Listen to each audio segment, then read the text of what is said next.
도장만 찍으세요. 30억은 오늘 저녁 6시에 입금됩니다. 중매쟁이가 서류를 내밀었습니다. 은채 씨의 손이 부들부들 떨렸습니다. 복숭아색 소매가 파르르 흔들렸습니다. 도장이 천천히 서류 위로 내려갔습니다. 쿵, 끼익. 어둠 속에서 휠체어 바퀴가 돌아가는 소리만 들렸습니다. 40평짜리 대리석 거실. 하지만 하객은 단 3명뿐이었습니다. 중매쟁이, 신부, 그리고 휠체어에 앉은 신랑. 28살 물리치료사 서은채 씨는 복숭아색 원피스를 입고 무릎을 꿇었습니다. 그녀는 떨리는 손으로 신랑의 구두끈을 메고 있었습니다. 갑자기 지훈 씨의 손이 휠체어 손잡이를 세게 쳤습니다. 쿵! 은채 씨가 화들짝 놀라 고개를 들었습니다. 하지만 지훈 씨는 여전히 고개를 떨군 채였습니다. 다만 그의 손가락이 휠체어 팔걸이를 규칙적으로 두드리고 있었습니다. 톡! 톡! 톡! 마치 무언가를 말하려는 것처럼. 그날 우리는 이미 돌이킬 수 없는 선택을 끝내고 있었습니다. 이 사연의 뒷이야기가 궁금하시다면 구독 버튼을 눌러주세요.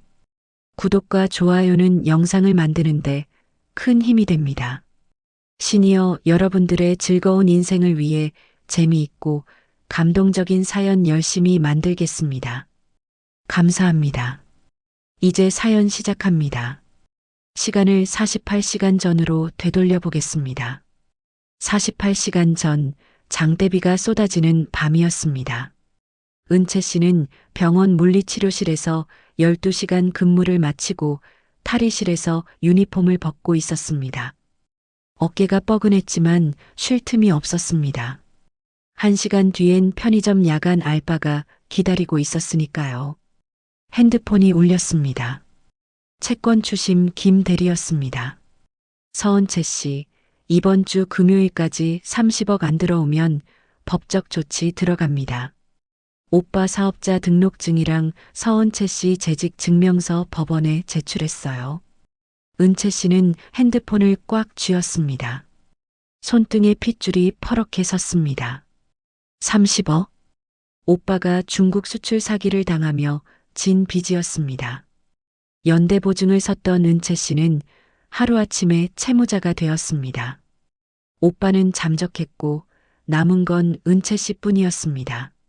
탈의실을 나서는데 간호사 선배가 복도에서 기다리고 있었습니다. 은채야, 혹시 이거... 선배가 명함 한 장을 건넸습니다. 고급 용지에 금박으로 새겨진 글씨가 빛났습니다. VIP 매칭 서비스 마이너스 윤 실장. 부잣집 장애인 환자 간병하면서 법적 배우자 되어주는 거. 조건 좋으면 비탄감도 해준대. 그날 밤 은채 씨는 명함 속 번호로 전화를 걸었습니다. 사흘 뒤 은채 씨는 성북동 언덕 꼭대기 저택 앞에 서 있었습니다. 회색빛 3층 건물은 성처럼 웅장했지만 어딘지 모르게 스산했습니다. 정원엔 장미 한 송이 피어 있지 않았습니다. 대문이 열리고 버건디색 트위드 정장을 입은 중년 여자가 나타났습니다. 들어오세요. 저는 한지훈 씨 어머니 오혜란입니다. 오혜란 씨의 목소리는 차가운 칼날 같았습니다. 거실로 안내된 은채 씨는 소파에 앉았습니다. 오혜란 씨는 그녀 맞은편에 다리를 우아하게 꼬고 앉았습니다. 조건부터 말하죠. 30억 빚 일시 탕감. 대신 제 아들과 법적 혼인 신고하고 이 집에서 간병인으로 살면 됩니다. 환자분 상태는 어떤가요? 교통사고로 하반신 마비. 지적 수준은 7살 정도예요. 대소변은 가리지만 가끔 실수하고 말은 어눌하고 감정 기복이 심합니다. 오혜란 씨가 테이블 위에 두꺼운 서류 봉투를 툭 던졌습니다. 계약서입니다. 읽어보고 도장 찍으세요. 비탄감 확인서도 들어있어요. 은채 씨는 떨리는 손으로 서류를 펼쳤습니다. 빚 30억이라는 숫자가 눈에 들어왔습니다. 한 가지만 물어도 될까요? 왜 저 같은 사람을 며느리로요? 오해란 씨가 피식 웃었습니다. 그 웃음엔 온기라고는 없었습니다. 솔직히 말할까요? 제 아들은 평생 저 상태로 살 겁니다. 법적 배우자가 필요한 건 세금 문제 때문이에요. 그리고 당신 같은 빚쟁이면 딴 생각 안 하고 고분고분 시키는 대로 할 테니까요. 계약 기간은 최소 3년입니다. 중간에 이혼하거나 도망가면 빚 전액 복구되고 위약금 10억 추가됩니다. 은채 씨는 가방에서 도장을 꺼냈습니다. 손이 떨렸지만 멈출 수 없었습니다. 도장이 서류 위에 꾹 눌렸습니다. 아, 그리고 한 가지 더.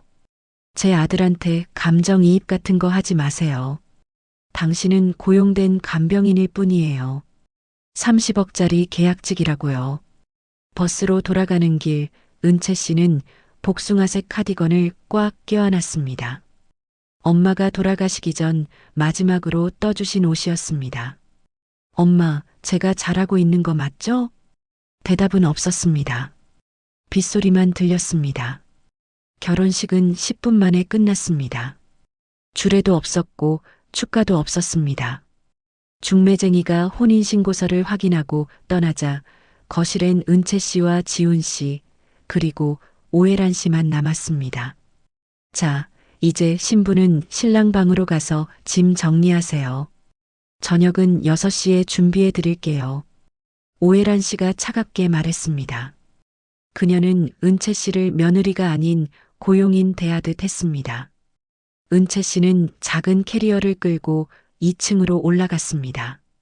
복숭아색 가디건을 걸친 그녀의 뒷모습이 거대한 계단에 비해 너무 왜소해 보였습니다. 지훈 씨의 방은 복도 끝에 있었습니다. 문을 열자 20평은 좋게 되는 넓은 공간이 나타났습니다. 하지만 가구라곤 침대와 휠체어, 그리고 옷장 하나뿐이었습니다. 창가엔 커튼이 드리워져 있어 햇빛조차 제대로 들지 않았습니다. 뒤에서 인기척이 들렸습니다. 휠체어를 탄 지훈 씨가 방 안으로 들어오고 있었습니다. 오해란 씨가 휠체어를 밀어주고 있었습니다. 자, 지훈아. 신부님이랑 인사해. 지훈 씨는 고개를 푹 숙인 채 입가로 침을 흘렸습니다. 응. 신부. 이뻐요. 혀가 꼬인 어눌한 발음이었습니다. 7살 아이처럼 어색하게 손을 흔들었습니다. 은채 씨는 무릎을 굽혀 지훈 씨와 눈높이를 맞췄습니다. 물리치료사 본능이었습니다. 안녕하세요, 지훈 씨. 저는 은채예요. 지훈 씨는 시선을 피하며 휠체어 바퀴를 돌렸습니다. 그의 눈동자는 초점이 없어 보였고 입가엔 침이 계속 흘렸습니다. 오해란 씨가 방을 나간 뒤 은채 씨가 어색한 침묵을 깨려고 입을 열었습니다. 지훈 씨, 불편한 데 없어요? 제가 물리치료사거든요. 그때 지훈 씨가 갑자기 손을 뻗어 책상 위에 놓인 물컵을 집었습니다. 은채 씨는 반사적으로 손을 뻗었습니다. 아, 제가 따라 드릴게요. 하지만 지훈 씨는 이미 물컵을 들어 올리고 있었습니다. 그의 손은 전혀 떨리지 않았습니다. 물을 흘리지도 않았습니다. 정확하게 입으로 가져가 꿀꺽꿀꺽 마셨습니다. 은채 씨는 잠시 멈칫했습니다. 보통 운동 능력이 떨어진 환자들은 컵을 잡을 때도 손이 떨리고 물을 흘리기 일쑤였습니다. 하지만 지훈 씨의 손동작은 너무 매끄러웠습니다. 은채 씨는 짐을 풀다 책상 서랍이 살짝 열린 걸 발견했습니다. 안엔 건축 잡지 한 권이 접혀 있었습니다. 월간 건축이라는 제목의 전문 잡지였습니다. 잡지에 특정 페이지 모서리가 접혀 있었습니다. 누군가 반복해서 그 페이지를 펼쳐본 흔적이었습니다. 저녁 6시 식사 시간이었습니다. 오해란 씨 앞에는 갈비찜과 신선한 샐러드가 놓였습니다. 하지만 은채 씨와 지훈 씨 앞에는 밍밍한 흰죽과 나물만 있었습니다. 지훈이는 소화 기능이 약해서 자극적인 음식은 못 먹어요. 지훈 씨는 숟가락을 주먹으로 쥐고 죽을 떠먹기 시작했습니다. 어린아이처럼 서툴게. 하지만 은채 씨는 또 한 번 위화감을 느꼈습니다. 지훈 씨가 숟가락을 쥔 손가락의 힘이 너무 강했습니다. 숟가락 손잡이가 휘어질 정도였습니다. 은채 씨는 슬쩍 지훈 씨의 팔을 관찰했습니다. 트레이닝복 소매 사이로 보이는 팔뚝엔 또렷한 근육선이 잡혀 있었습니다. 하반신 마비 환자인데 상체 근육이 이렇게 발달할 수 있나? 물리치료사로서의 의문이 고개를 들었습니다. 식사를 마치고 오해란 씨가 약 봉지를 꺼냈습니다. 은채 씨, 이거 물이랑 같이 먹이세요. 하루 2번, 아침 저녁으로요. 투명한 봉지 안엔 주황색 캡슐 3알이 들어 있었습니다. 그날 밤 은채 씨는 지훈 씨에게 약을 먹였습니다. 지훈 씨, 약 먹을 시간이에요. 응. 쓴 거 싫어요. 엄마. 지훈 씨가 입을 꽉 다물고 고개를 돌렸습니다.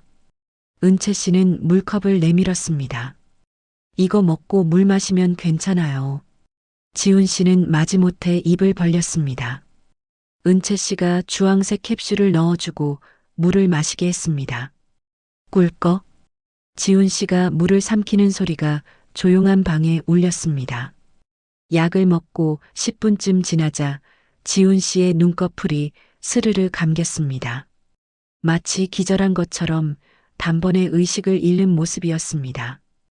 은채 씨는 간이 침대에 누웠습니다. 하지만 3가지 의문이 머릿속을 맴돌았습니다. 떨리지 않던 손동작, 건축 잡지, 그리고 발달한 근육.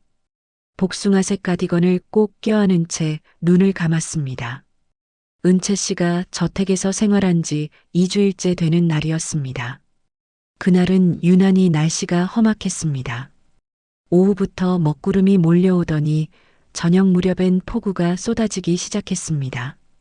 우르릉 쾅. 천둥 소리가 저택을 뒤흔들었습니다. 저녁 식사는 평소와 같았습니다. 오해란 씨는 버건디 레드 샤넬 재킷을 차려입고 갈비찜을 드시고 은채 씨와 지훈 씨는 밍밍한 죽만 먹었습니다. 식사를 마치고 약 시간이었습니다. 은채 씨, 오늘은 약 2배로 먹이세요. 오해란 씨가 주황색 캡슐이 가득 든 약봉지를 건넸습니다. 평소보다 양이 2배였습니다. 왜요? 갑자기. 날씨가 이러면 지훈이가 예민해져요. 발작할 수 있으니까 미리 진정시켜야 해요.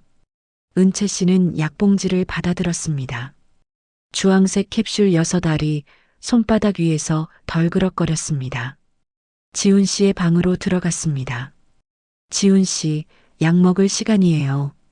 은채 씨가 물장과 함께 캡슐을 내밀었습니다. 하지만 이상했습니다. 지훈 씨가 평소와 달리 입을 벌리지 않았습니다. 고개를 돌렸습니다. 지훈 씨?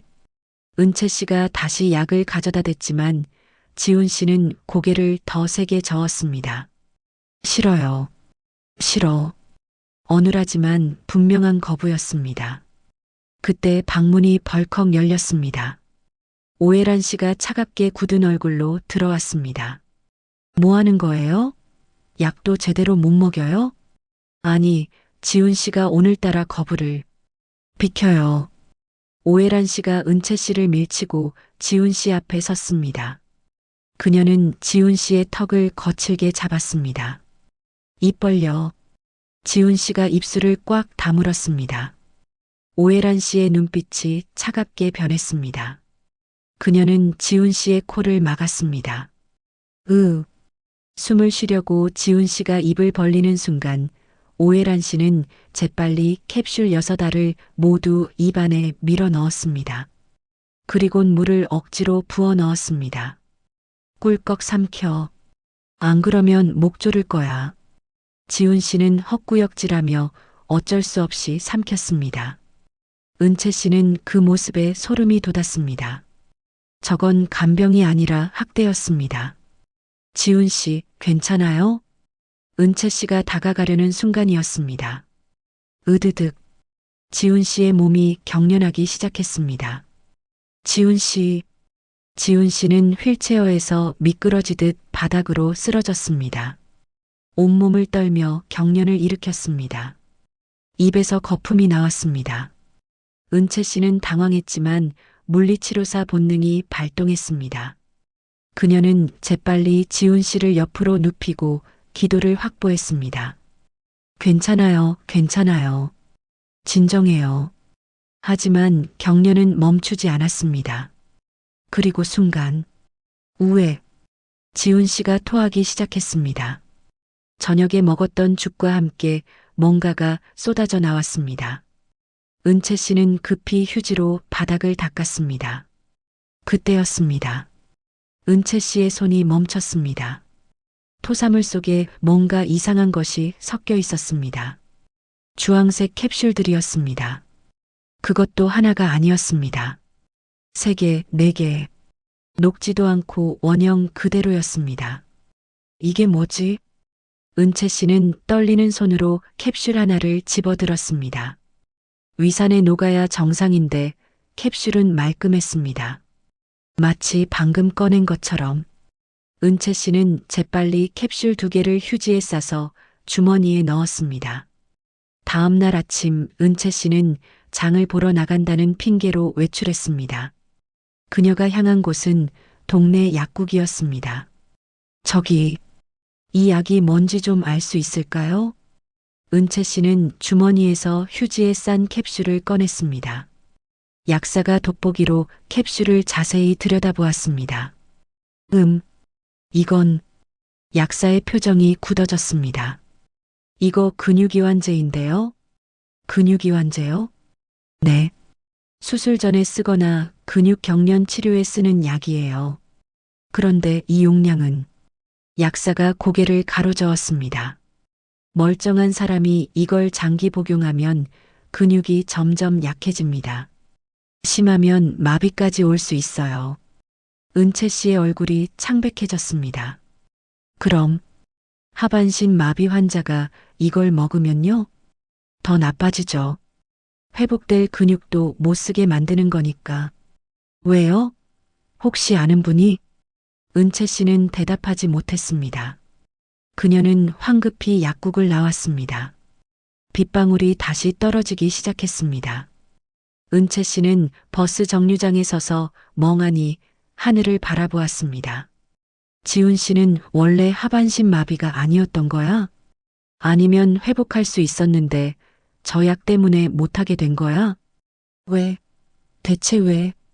은채 씨는 주머니 속 복숭아색 카디건을 꽉 움켜쥐었습니다. 이건 범죄야. 비가 점점 거세게 쏟아졌습니다. 은채 씨는 결심했습니다. 진실을 밝혀내야겠다고. 지훈 씨를 구해야겠다고. 설령 그것이 30억 빚보다 더 위험한 일이 될지라도. 약국에서 돌아온 은채 씨는 저택으로 들어섰습니다. 밤이 되자 다시 천둥 소리가 울리기 시작했습니다. 우르릉 쾅. 현관에서 신발을 벗으려는데 오해란 씨가 계단 위에서 내려다보고 있었습니다. 어디 갔다 와요? 장 보러 나갔었어요. 장바구니가 왜 비었죠? 은채 씨는 식은땀을 흘리며 거짓말을 했습니다. 물건이 없어서 그냥 왔어요. 오해란 씨의 눈빛이 날카로워졌습니다. 하지만 더 이상 묻지 않고 자기 방으로 들어갔습니다. 은채 씨는 안도의 한숨을 쉬며 지훈 씨 방으로 향했습니다. 쾅! 천둥이 다시 한번 울렸습니다. 방문을 열자 방 안은 어두웠습니다. 커튼이 쳐져 있어 불빛 하나 들지 않았습니다. 지훈 씨? 은채 씨가 조심스럽게 불을 켰습니다. 그 순간 침대는 비어 있었습니다. 휠체어도 제자리에 없었습니다. 어디 갔지? 은채 씨가 당황해서 두리번거리는데 창가에서 인기척이 느껴졌습니다. 번개가 번쩍이며 방 안을 환하게 비췄습니다. 그 찰나의 순간 은채 씨는 보았습니다. 창가에 서 있는 한 남자를. 휠체어가 아니었습니다. 자기 발로 서 있었습니다. 누구세요? 은채 씨가 뒷걸음질 쳤습니다. 남자가 천천히 고개를 돌렸습니다. 번개 불빛이 그의 얼굴을 비쳤습니다. 지훈 씨였습니다. 하지만 평소의 그가 아니었습니다. 고개를 떨구고 침을 흘리던 모습은 온데간데 없었습니다. 꼿꼿한 자세로 서서 은채 씨를 또렷한 눈으로 바라보고 있었습니다. 놀랐어요? 서은채 씨. 목소리가 달랐습니다. 어눌한 발음이 아니었습니다. 낮고 굵은 또렷한 남자의 목소리였습니다. 은채 씨의 심장이 쿵 내려앉았습니다. 당신, 지훈 씨 맞아요? 한지훈은 가짜 이름이에요. 제 진짜 이름은 강민우예요. 민우 씨가 창가에서 걸어 나왔습니다. 휘청거림도 없었습니다.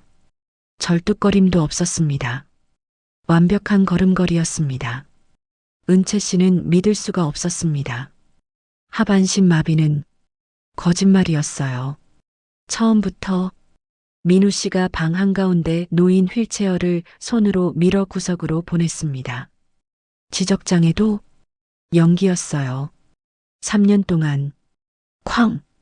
천둥 소리가 은채 씨의 충격을 대신 표현하는 것 같았습니다. 왜요? 왜 그런 짓을? 살기 위해서요.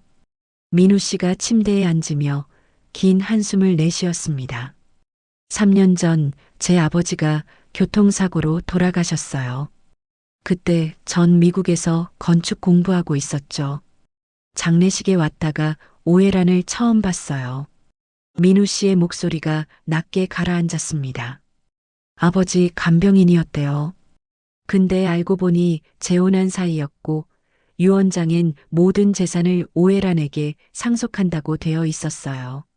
그럼 가짜였어요. 필적 감정 맡기려던 찰나 제가 교통사고를 당했죠. 브레이크가 고장 났다더군요. 민우 씨가 뒷머리를 만졌습니다. 병원에서 6개월 혼수 상태로 있다가 깨어났을 땐 이미 모든 재산이 오해란 손에 넘어간 뒤였어요. 그 사이에 의사를 매수해서 제가 지적장애가 있다는 진단서를 만들었어요. 법적 무능력자로 만들어서 평생 가두려고. 민우 씨의 주먹이 떨렸습니다. 전 연기했어요. 정말 바보가 된 척. 그래야 살 수 있었으니까. 그럼 약은 근육이완제죠. 매일 먹었어요. 아니, 먹는 척 했어요. 민우 씨가 은채 씨를 똑바로 바라보았습니다. 혀 밑에 숨겼다가 나중에 화장실에 버렸어요. 3년 동안. 근데 어제는 양이 너무 많아서 다 못 뱉었고. 당신이 봤죠? 토사물 속 캡슐들. 은채 씨는 고개를 끄덕였습니다. 약국도 갔죠? 창문으로 봤어요. 어떻게? 전 항상 깨어 있어요. 바보 연기를 할 뿐. 민우 씨가 은채 씨에게 다가왔습니다. 부탁이에요. 아무한테도 말하지 마세요. 왜요? 경찰에 신고하면 증거가 없어요. 유언장도 합법이고 제 교통사고도 단순 사고예요. 지금 신고하면 전 정신병원 끌려가요. 그럼 어떡해요? 민우 씨가 은채 씨의 손을 잡았습니다. 30억 갚아드릴게요. 대신 조건이 있어요. 민우 씨가 은채 씨의 눈을 똑바로 바라보았습니다. 제 다리가 되어주세요. 전 바보 연기를 계속해야 하니까 당신이 밖을 돌아다니며 증거를 찾아주세요. 그리고 제가 먹는 약 바꿔치기 해주세요. 진짜 비타민으로. 저는 그냥 100억도 드릴 수 있어요. 제 재산만 되찾으면. 은채 씨는 뒷걸음질 쳤습니다. 도망쳐야 해. 이건 너무 위험해. 하지만 민우 씨의 절박한 눈빛이 발을 붙잡았습니다. 3년 동안 바보 연기를 하며 살아온 사람. 은채 씨는 주먹을 꽉 쥐었습니다. 알았어요. 도와드릴게요. 민우 씨의 얼굴에 처음으로 안도의 미소가 번졌습니다. 고마워요. 복도에서 발소리가 들렸습니다. 민우 씨는 재빨리 휠체어로 달려가 앉았습니다. 순식간에 고개를 떨구고 침을 흘리는 바보로 돌아갔습니다. 문이 벌컥 열렸습니다. 오해란 씨가 버건디 트위드 재킷을 입고 서 있었습니다. 뭐 하는 거예요? 민우 씨는 완벽하게 바보 연기를 하고 있었습니다. 무서워요. 엄마. 오해란 씨가 나가자 은채 씨와 민우 씨의 눈이 마주쳤습니다. 둘 사이에 보이지 않는 동맹이 맺어진 순간이었습니다. 복숭아색과 차콜 그레이. 두 색깔이 드디어 섞이기 시작했습니다. 다음 날 아침부터 은채 씨와 민우 씨의 위험한 이중 생활이 시작되었습니다. 오전 7시 은채 씨는 평소처럼 민우 씨를 깨웠습니다. 지훈 씨, 일어나요. 민우 씨는 눈을 뜨자마자 멍한 표정을 지었습니다. 입가에 침을 흘렸습니다. 아침이에요? 완벽한 바보 연기였습니다. 은채 씨는 그를 씻기고 옷을 갈아입혔습니다. 하지만 이젠 달랐습니다. 그녀는 이 남자가 사실 모든 것을 인지하고 있다는 걸 알았습니다. 오후 2시 은채 씨는 장을 본다는 핑계로 외출했습니다. 그녀가 향한 곳은 어제 갔던 약국이었습니다. 저기, 이거랑 똑같이 생긴 비타민 있나요? 은채 씨가 주황색 캡슐을 보여주었습니다. 약사는 진열대를 뒤지더니 비슷한 색깔의 종합 비타민을 꺼냈습니다. 이게 제일 비슷한데요? 은채 씨가 비교해 보니 크기도 색깔도 거의 똑같았습니다. 이걸로 주세요. 3통이요. 저택으로 돌아가는데 현관에서 오해란 씨가 기다리고 있었습니다. 뭐 샀어요? 비타민이요. 제가 요새 피곤해서 보여줘 봐요. 오해란 씨가 손을 내밀었습니다. 은채 씨는 식은땀을 흘리며 봉지를 건넸습니다. 오해란 씨는 비타민 통을 꺼내 살펴보았습니다. 주황색이네? 네. 종합 비타민이에요. 빚쟁이 주제에 비타민은 챙겨 먹네. 오해란 씨가 비타민 통을 도로 던졌습니다. 민우 씨 방에서 은채 씨가 비타민 통을 흔들며 속삭였습니다. 성공했어요. 민우 씨가 휠체어에서 일어나 비타민을 확인했습니다. 완벽해요. 색깔도 크기도 똑같네요. 그는 진짜 약 캡슐과 가짜 비타민을 나란히 놓았습니다. 육안으로는 구별이 불가능했습니다. 이제부터 이걸로 바꿔치기 하면 돼요. 민우 씨가 은채 씨의 손을 잡았습니다. 정말 고마워요. 그날 저녁 식사 후 약 시간이었습니다. 은채 씨는 떨리는 손으로 민우 씨에게 가짜 비타민을 건넸습니다. 오해란 씨가 옆에서 지켜보고 있었습니다. 지훈아, 약 먹어. 민우 씨는 순순히 입을 벌렸습니다.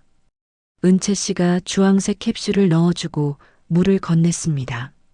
꿀꺽. 민우 씨가 삼켰습니다. 아니, 삼킨 척했습니다.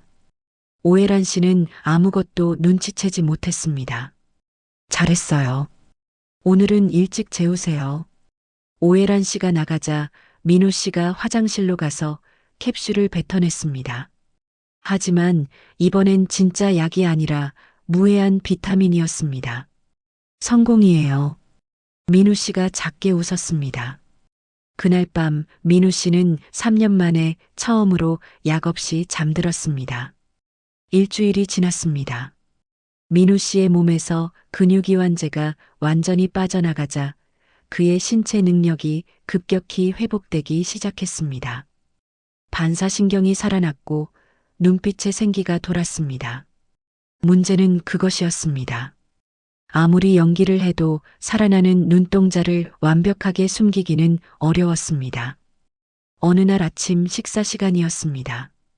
오해란 씨는 평소보다 일찍 일어나 식탁에 앉아 있었습니다. 그녀의 눈빛이 예사롭지 않았습니다. 은채 씨, 요새 지훈이 약 제대로 먹이고 있어요? 네, 당연하죠. 이상하네. 요새 지훈이 눈빛이 달라 보여서 은채 씨의 심장이 철렁 내려앉았습니다. 그럴 리가요. 매일 똑같은데요. 오해란 씨는 대답 대신 민우 씨를 날카롭게 응시했습니다. 민우 씨는 죽을 흘리며 멍하니 앉아 있었습니다. 완벽한 연기였습니다. 하지만 오해란 씨는 속지 않았습니다. 지훈아. 오해란 씨가 갑자기 포크를 바닥에 떨어뜨렸습니다. 땡그랑. 포크가 민우 씨의 발 쪽으로 굴러갔습니다. 순간 민우 씨의 손이 반사적으로 움직였습니다.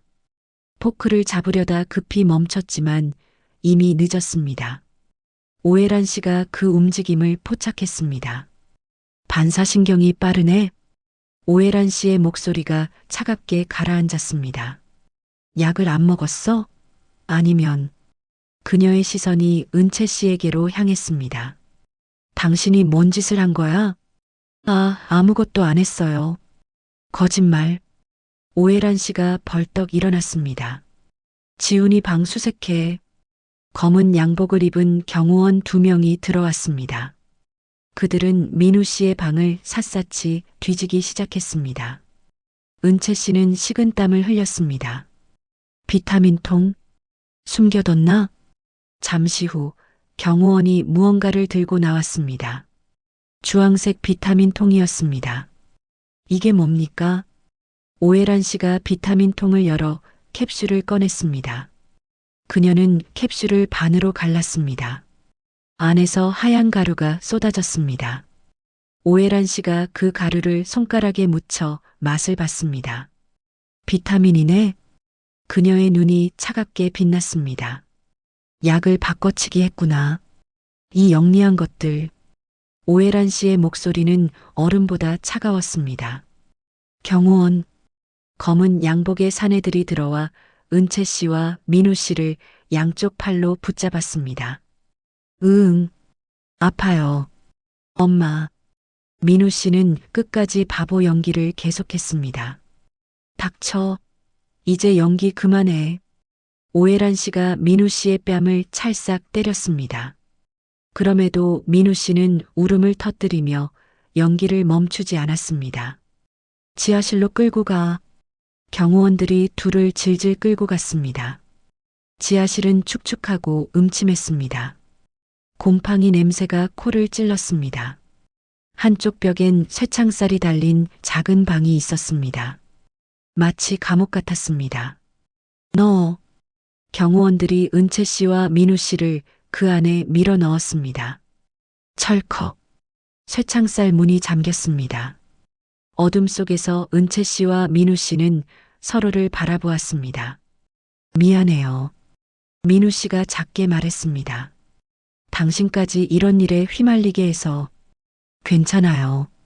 제 선택이었어요. 하지만 은채 씨의 마음은 괜찮지 않았습니다. 30억 빚에서 벗어나려다 더 큰 구렁텅이에 빠진 기분이었습니다. 다음 날 아침, 오해란 씨가 지하실로 내려왔습니다. 그녀는 우아한 버건디 트위드 재킷을 입고 있었지만 얼굴엔 악마 같은 미소가 번져 있었습니다. 잘 잤어요? 은채 씨, 나와봐요. 할 말이 있어요. 경호원이 쇠창살 문을 열고 은채 씨만 끌어냈습니다. 민우 씨가 소리쳤습니다. 은채 씨를 건드리지 마. 어머, 바보가 말을 하네. 오해란 씨가 냉소를 흘렸습니다. 은채 씨는 오해란 씨와 마주 앉았습니다. 지하실 모퉁이에 놓인 작은 의자에서였습니다. 은채 씨, 똑똑한 사람이잖아요. 물리치료사 자격증도 있고. 그런 당신이 왜 이런 멍청한 짓을 했을까요? 오해란 씨가 찻잔을 우아하게 들었습니다. 지하실에서조차 차를 마시는 여유를 보였습니다. 제안할게요. 지훈이. 아니, 민우가 혼자 꾸민 일이라고 진술하세요. 당신은 모르는 채 이용당했다고요. 은채 씨의 심장이 쿵 내려앉았습니다. 그럼 당신은 자유예요. 30억 빚도 그대로 탕감해 줄게요. 오해란 씨가 미소를 지었습니다. 하지만 민우는 정신병원에 보내져요. 진짜 바보가 될 때까지 약물 치료를 받겠죠. 안 돼요. 왜 안 돼요? 어차피 남남인데. 계약 결혼일 뿐이잖아요. 은채 씨는 입술을 깨물었습니다. 생각해 보세요. 당신 인생이 중요해요? 아니면 모르는 남자가 중요해요? 오해란 씨가 서류 한 장을 내밀었습니다. 여기 사인만 하면 끝이에요. 오늘 저녁 6시까지 시간 줄게요. 은채 씨는 떨리는 손으로 서류를 받았습니다. 진술서 마이너스 강민우의 단독 범행을 증언함. 오해란 씨가 나간 뒤 은채 씨는 다시 감옥 안으로 들어갔습니다. 민우 씨가 기다리고 있었습니다. 뭐래요? 은채 씨는 진술서 내용을 말해주었습니다. 민우 씨는 고개를 끄덕였습니다. 사인하세요. 뭐라고요? 당신 인생이 더 소중해요. 저 혼자 감당할게요. 말도 안 돼요. 전 이미 3년을 버텼어요. 조금 더 버틸 수 있어요. 민우 씨가 은채 씨의 손을 잡았습니다. 대신 한 가지만 부탁이에요. 제가 정신병원에 가기 전에 경찰에 신고해 주세요. 아무리 증거가 없어도 일단 수사는 시작될 거예요. 그럼 당신은 상관없어요. 진실은 언젠가 드러날 거예요. 은채 씨의 눈에서 눈물이 흘렀습니다. 저 때문에 이런 일이 아니에요. 당신은 저를 살려준 사람이에요. 오후 5시 은채 씨는 진술서 앞에서 한참을 망설였습니다. 사인해야 하나? 아니면 그녀는 복숭아색 카디건을 만졌습니다. 엄마의 마지막 선물이었습니다. 순간 묘안이 떠올랐습니다. 은채 씨는 재빨리 카디건에서 실밥을 뜯어냈습니다. 안쪽 작은 주머니가 있었습니다. 그곳에 작은 메모지를 넣었습니다. 시간 벌기. 밖에서 증거 찾을 예정. 기다려. 마이너스 은채. 저녁 6시. 오해란 씨가 다시 지하실로 내려왔습니다. 결정했어요? 은채 씨가 떨리는 손으로 진술서에 사인했습니다. 서은채라는 글씨가 서류에 적혔습니다. 현명한 선택이에요. 오해란 씨가 만족스럽게 웃었습니다. 그럼 민우는 내일 아침 정신병원으로 보낼 거예요. 은채 씨는 민우 씨가 있는 감옥으로 마지막 작별을 하러 갔습니다. 미안해요. 괜찮아요. 살아남는 게 우선이에요. 은채 씨가 복숭아색 가디건을 벗어 쇠창살 사이로 밀어 넣었습니다. 이거 간직하고 계세요. 추우실 테니까. 민우 씨는 가디건을 받아들었습니다. 고마워요. 은채 씨는 돌아서서 걸어 나갔습니다. 뒤에서 민우 씨의 목소리가 들렸습니다. 은채 씨, 고마웠어요. 모든 게. 그날 밤, 민우 씨는 복숭아색 디건을 펼쳐보았습니다. 안쪽 작은 주머니에서 접힌 종이 하나가 나왔습니다. 민우 씨는 그 쪽지를 읽었습니다. 그의 얼굴에 희미한 미소가 번졌습니다. 역시 은채 씨답다. 복숭아색 카디건 속에 숨겨진 작은 희망. 그것이 민우 씨가 버틸 수 있는 유일한 이유였습니다. 은채 씨는 저택을 떠났습니다. 하지만 이것은 끝이 아니었습니다. 진짜 싸움은 지금부터 시작이었습니다. 은채 씨는 성북동 저택을 떠나 병원으로 돌아갔습니다. S병원 물리치료실. 며칠 만에 돌아온 그곳은 그리웠습니다. 은채야. 선배 간호사 정미 씨가 달려왔습니다. 어떻게 된 거야? 갑자기 연락 두절되고. 완전 걱정했잖아. 은채 씨는 정미 씨를 탈의실로 데리고 갔습니다. 그리고 지난 사흘간의 일을 모두 털어놓았습니다. 약 바꿔치기, 지하실 감금, 그리고 강제로 한배신까지. 미쳤구나 정말. 정미 씨가 소스라쳤습니다. 그 할머니가 완전 사이코패스네. 경찰에 신고해야지. 증거가 없어요. 제가 서명한 진술서 때문에 오히려 민우 씨만 정신병자로 몰릴 거예요. 은채 씨가 고개를 저었습니다. 그럼 어떻게? 민우 씨를 구해내야 해요. 은채 씨의 눈에 결기가 서렸습니다. 그때 은채 씨의 핸드폰이 울렸습니다. 모르는 번호였습니다. 여보세요? 은채 씨, 저예요. 민우 씨의 목소리였습니다. 어떻게 전화를? 간병인이 화장실 가는 사이 폰을 훔쳤어요. 시간이 없어요. 민우 씨의 목소리가 다급했습니다. 오늘 밤 7시에 그랜드 호텔 연회장에서 오해란의 출판 기념회가 있어요. 출판 기념회요? 제 아버지 전기를 왜곡해서 책을 냈어요. 온갖 거짓말로 도배된 민우 씨의 목소리에 분노가 섞였습니다. 거기서 모든 걸 폭로할 거예요. 하지만 그 전에, 네, 오후 6시에 저를 정신병원으로 이송하는 차가 와요. 그 차를 가로채 주세요. 은채 씨는 손에 땀이 났습니다. 어떻게요? 가짜 앰뷸런스를 준비하세요. 그리고 이송 중에 바꿔치기 하는 거예요. 그런 걸 어떻게 해? 당신 병원 동료들 중에 도와줄 사람 있죠? 은채 씨는 정미 씨를 바라봤습니다. 정미 씨가 고개를 끄덕였습니다. 해보자. 미쳤지만 민우 씨가 계속 말했습니다. 이송 경로는 성북동에서 강북정신병원까지예요. 중간에 터널 구간이 있어요. 거기서 사고를 가장해서 들켰어. 전화 너머로 소란스러운 소리가 들렸습니다. 폰 내놔. 은채 씨, 꼭 와주세요. 시간은 오후 6시. 툭. 전화가 끊어졌습니다. 은채 씨와 정미 씨는 서로를 바라봤습니다. 정말 할 거야? 해야죠. 다른 방법이 없어요. 정미 씨가 한숨을 쉬었습니다. 알았어. 그럼 계획을 세워보자. 오후 2시. 정미 씨는 병원 응급실장에게 갔습니다. 실장님, 개인적으로 앰뷸런스 한 대 빌릴 수 있을까요? 무슨 일인데? 친구 아버지가 위급하신데 일반 택시론 힘들어서요.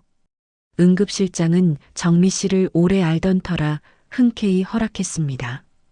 오늘 저녁에 반납하는 조건으로 빌려줄게. 감사합니다. 오후 3시. 은채 씨는 병원 남자 간호사 2명을 설득했습니다. 위험한 일 아니죠? 절대 아니에요. 그냥 연기만 하면 돼요. 연기요? 환자 이송하는 척만 하는 거예요. 진짜 의료행위는 안 해요. 결국 2 간호사도 도와주기로 했습니다. 오후 5시.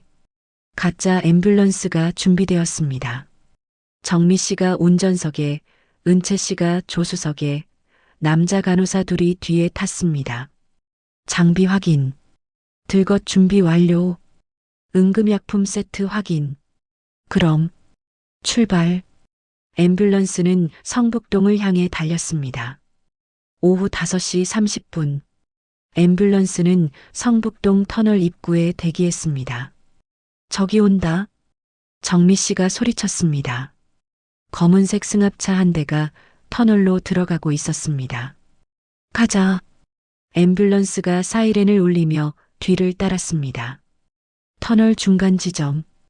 앰뷸런스가 승합차를 추월하며 앞을 막았습니다.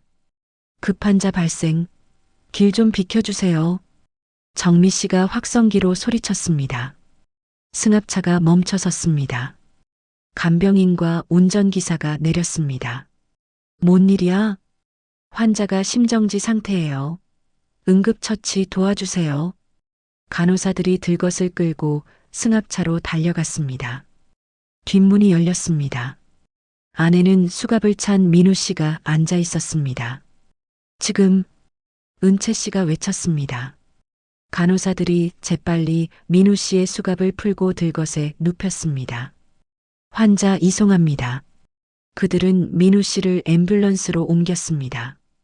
간병인이 뒤늦게 눈치챘습니다. 야, 잠깐만. 하지만 이미 늦었습니다.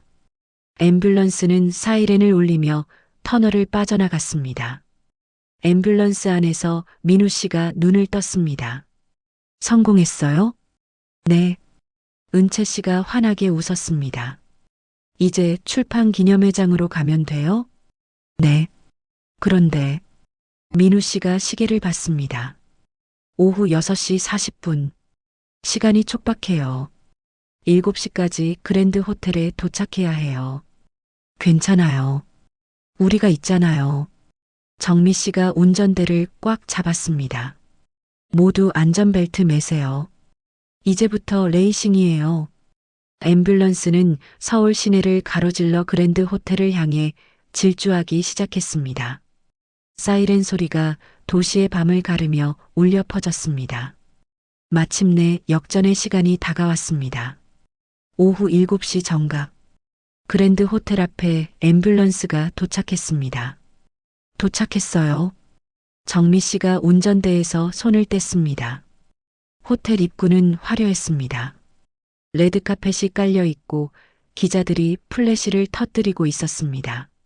한국 건축의 아버지 강 회장 일대기 출간 기념회. 현수막이 바람에 펄럭이고 있었습니다. 민우 씨는 앰뷸런스에서 내리며 주먹을 꽉 쥐었습니다. 3년을 기다렸어요. 그는 간호사복을 입고 있었습니다. 변장이었습니다. 들어가세요. 우린 밖에서 기다릴게요. 정미 씨가 민우 씨의 어깨를 두드렸습니다. 은채 씨도 들어가세요. 함께 해야죠.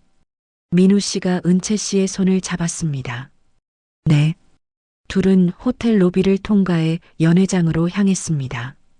그랜드 볼룸은 웅장했습니다. 300명은 좋게 되는 하객들이 앉아 있었습니다. 재벌가 사람들, 정치인들, 언론인들이 가득했습니다. 무대 위엔 오해란 씨가 서 있었습니다. 그녀는 버건디 레드 샤넬 드레스를 입고 있었습니다. 목엔 다이아몬드 목걸이가 번쩍였습니다. 오늘 이렇게 많은 분들이 와주셔서 감사합니다. 오해란 씨의 목소리가 마이크를 통해 울려 퍼졌습니다. 고인이 된 남편 강 회장의 일생을 담은 책을 출간하게 되었습니다. 박수가 터졌습니다. 남편은 평생을 건축에 바쳤습니다. 대한민국 건축 발전에 혁혁한 공을 세웠죠. 오해란 씨가 책을 들어 올렸습니다. 이 책에는 남편의 숭고한 정신과 그때였습니다. 연회장 뒷문이 벌컥 열렸습니다. 휠체어를 탄 사람이 들어오고 있었습니다. 간호사가 휠체어를 밀고 있었습니다. 하객들이 웅성거렸습니다. 누구지? 환자인가? 오해란 씨도 고개를 돌려 뒷문을 바라봤습니다. 휠체어가 천천히 무대 앞까지 왔습니다. 오해란 씨의 얼굴이 창백해졌습니다.